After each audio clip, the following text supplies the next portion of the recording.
fois, nous avons vu l'origine des conférences de carême de Notre-Dame de Paris avec la nomination du jeune prêtre prometteur, l'abbé Henri Lacordaire. Alors, il est peut-être utile de vous présenter rapidement sa biographie avant de vous introduire dans son discours proprement dit. Jean-Baptiste Henri Lacordaire naît en 1802. Il prendra le nom d'Henri Dominique en devenant dominicain. C'est d'ailleurs lui qui va restaurer cet ordre en France en 1843, à l'exemple de Don Guéranger qui venait de restaurer l'ordre bénédictin. Dans la première moitié du XIXe siècle, tout est à reconstruire.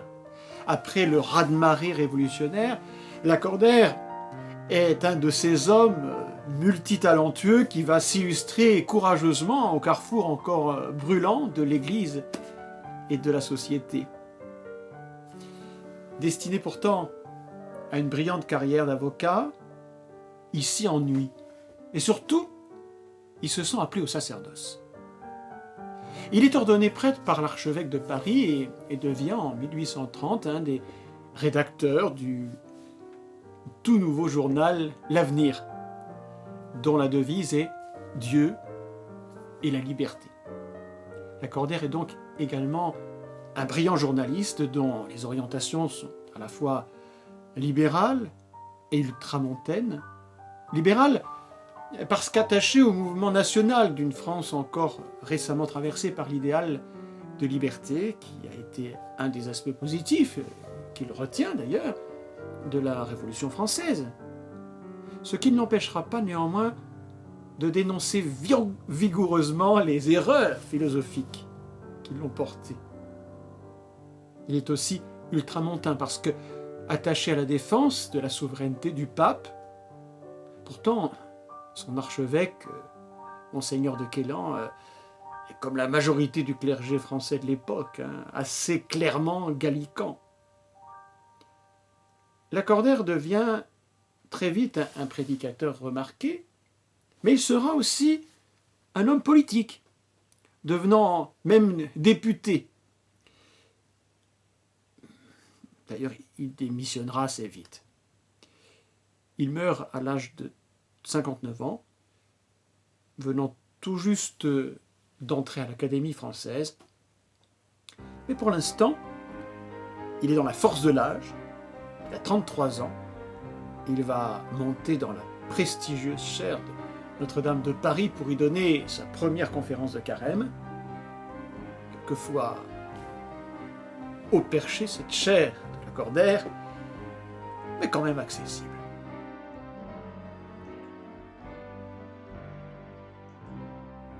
La toute première conférence de carême de Lacordaire, dans la cathédrale Notre-Dame de Paris, s'ouvre sur l'exposé de la nécessité d'une Église enseignante et de son caractère distinctif. Qu'est-ce donc que Jésus-Christ a fait de nouveau, demande Lacordaire. Est-ce le sacrifice du calvaire? L'Évangile? Notre orateur veut visiblement surprendre son auditoire, car il dit que ça n'a pas changé le monde. Les sacrements, ce ne sont que les canaux de la grâce. Qu'est-ce donc que Jésus-Christ a fait de nouveau? Par quoi a-t-il assuré la perpétuité de la victoire au calvaire? Écoutez-le lui-même, il va vous le dire.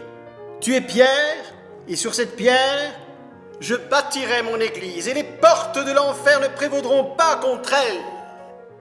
Voilà l'œuvre qui devait chaque jour renouveler le sacrifice du Sauveur, conserver et répandre sa parole, distribuer sa grâce. Nous venons, messieurs, vous parler de cette œuvre, de cette église qui est la colonne et le firmament de la vérité. Et dès aujourd'hui, nous entrons dans les entrailles de ce vaste sujet de méditation en essayant de vous montrer la nécessité d'une Église destinée à l'enseignement universel et perpétuel du genre humain. N'attendez pas, messieurs, que je vous parle avec art. Si vous êtes venus chercher ici ces vains jeux de la parole. Vous vous êtes trompés. Ah, périsse l'éloquence du temps. Je ne demande au ciel que l'éloquence de l'éternité. Quelques phrases qui se voudraient pourtant sans emphase. Puis après, il s'en remit au Seigneur. Il s'adresse aux hommes de tout âge qu'il a devant lui, en les décrivant un peu, pour qu'ils se sentent concernés. Oui, il est devant une assemblée d'hommes. À l'époque, on ne mélange pas les hommes et les femmes. Et puis, mesdames, vous savez bien que la priorité, c'est la conversion de ces messieurs, la gente masculine étant si peu mystique. Puis Lacordaire leur dit que leur mère leur a enseigné ce qu'étaient les sensations, les idées, la conscience et la foi. Il sait aussi qu'il s'adresse à des bourgeois. Et il les compare aux gens du peuple, qui ne sont pas enseignés et qui ont besoin d'un maître. Quant aux bourgeois, il les appelle les gens éclairés, parce qu'ils ont été davantage instruits. Et il leur dit qu'ils ont fait de la raison, leur seul maître et leur seul roi. Cette classe est donc à peu près dans la même impuissance que le peuple. Elle est avec l'orgueil en plus parmi ces pauvres de l'intelligence que Jésus-Christ est venu évangéliser. Car prenez garde, messieurs, de prendre dans un sens trop matériel et restreint ces termes de l'Évangile. La première indigence et l'indigence de la vérité, comme la première richesse et la richesse de l'âme, par la vérité. Ça va pas plaire à tout le monde. Puis il s'en prend au siècle, avec raison, car nous ne sommes pas du monde, mais il n'oublie pas qu'il est dans le monde et il sait à quel monde il s'adresse. On se glorifie d'être de son siècle, c'est-à-dire de subir avec conviction les préjugés du temps où l'on vit. Pour nous, chrétiens, délivrés par l'Église, nous ne sommes ni du siècle présent, ni du siècle passé, ni du siècle à venir. Nous sommes de l'éternité.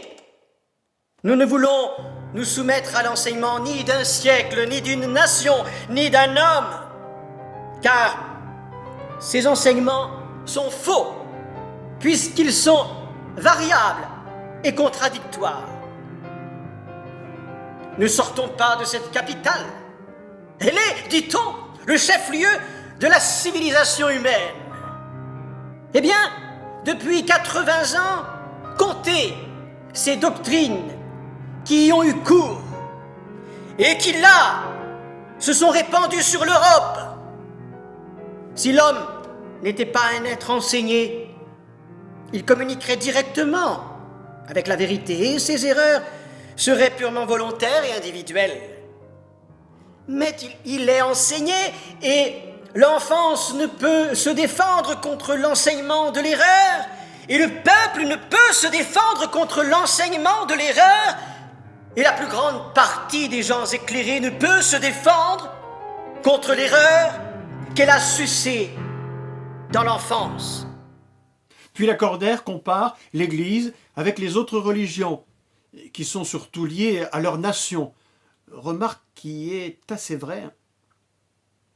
Or, l'Église catholique, bien que tout l'Empire romain se soit ligué contre elle, qui naissait partout, et malgré les persécutions, dès les premiers temps, l'Église dépassait les limites de l'Empire romain. La philosophie n'embrassait que les hommes instruits et les religions que le peuple. L'Église catholique, non seulement elle donne protection aux faibles, elle le rend égal aux forts. 4 siècles avant Jésus-Christ, Aristote avait affirmé que l'homme était un animal social. Lacordaire reprend ce fondement anthropologique pour démontrer que c'est pour ça que l'homme est un être enseigné. La nourriture de l'intelligence étant la vérité doit lui être transmise socialement, c'est-à-dire par l'enseignement. C'est donc à renverser l'Église catholique que conspire l'humanité déchue.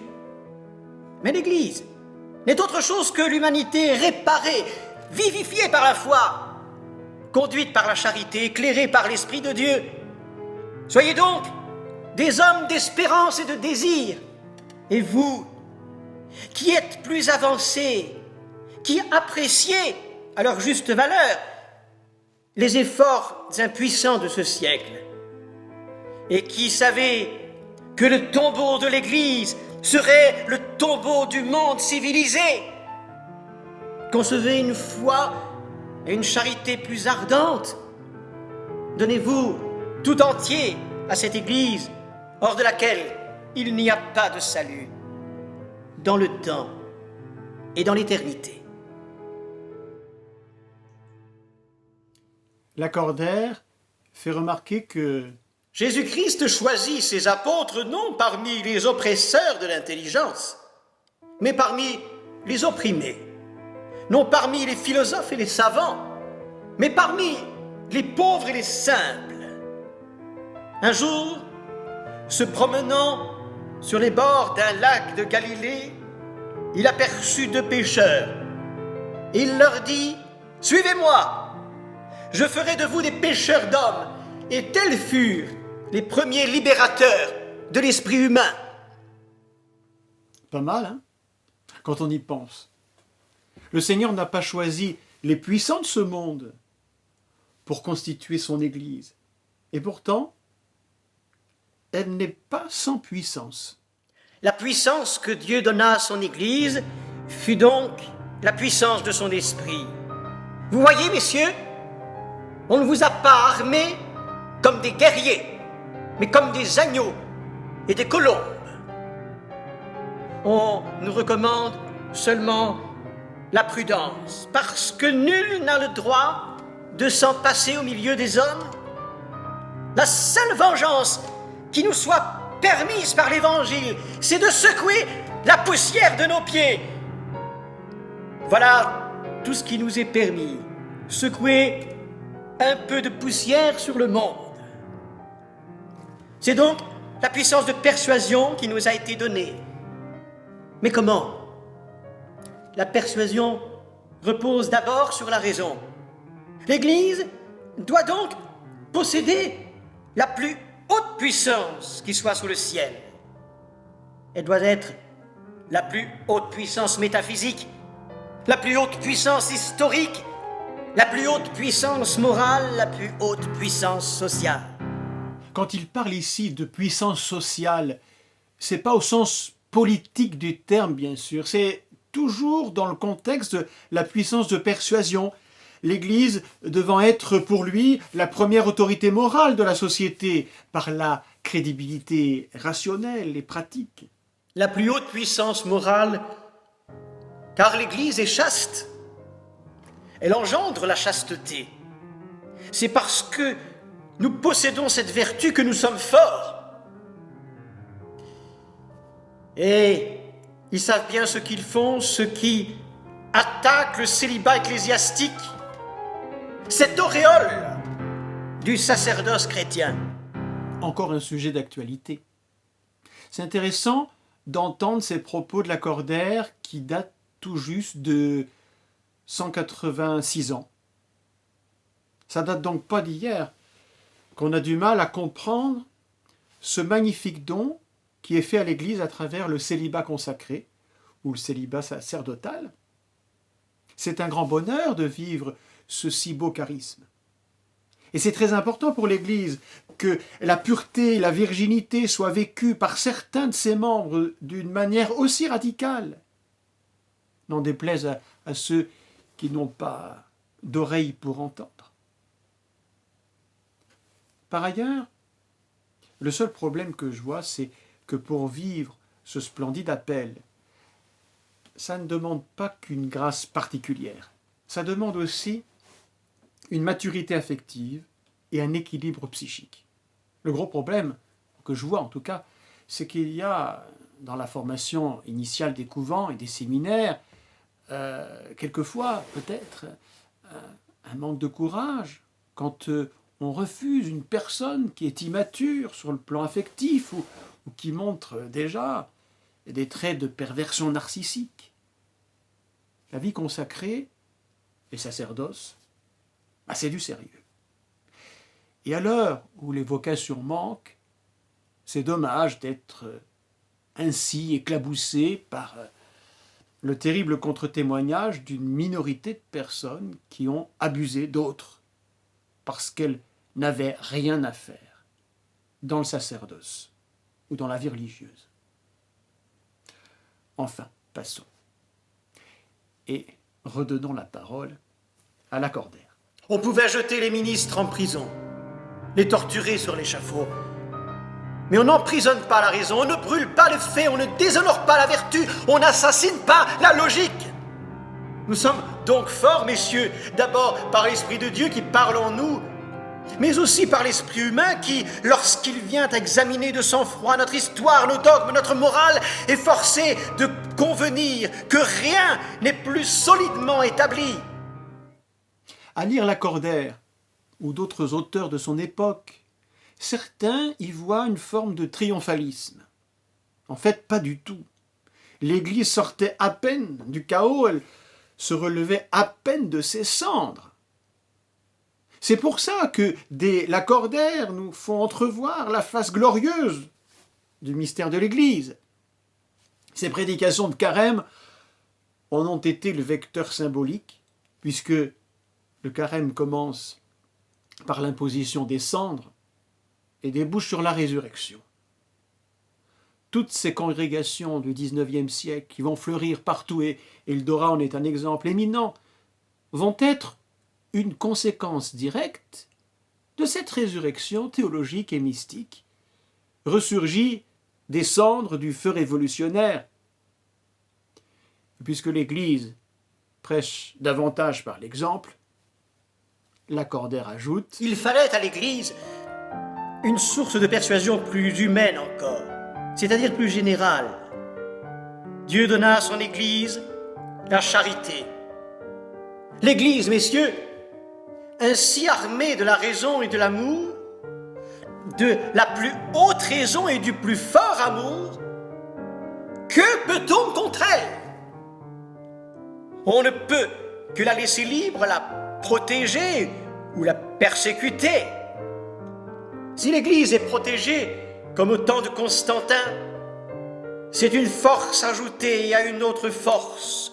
Le manteau impérial étendu sur l'Église ne peut lui faire de honte et peut lui faire du bien.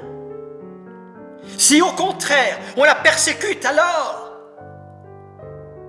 c'est le beau moment. C'est celui que Dieu permit au temps des martyrs. C'est celui qu'il permet encore quand l'Église est endormie. Moi-même, je suis sorti du sang pour vous parler. Où serais-je si le XVIIIe siècle avait continué sa paix ? Mais la persécution est venue. Et maintenant, si l'on nous cherche, nous vivons, nous voici. Eh bien, la prochaine fois, nous continuerons et terminerons de voir cette première série de conférences que le jeune abbé Lacordaire a donné en ce carême 1835 sur la nature et le rôle de l'Église.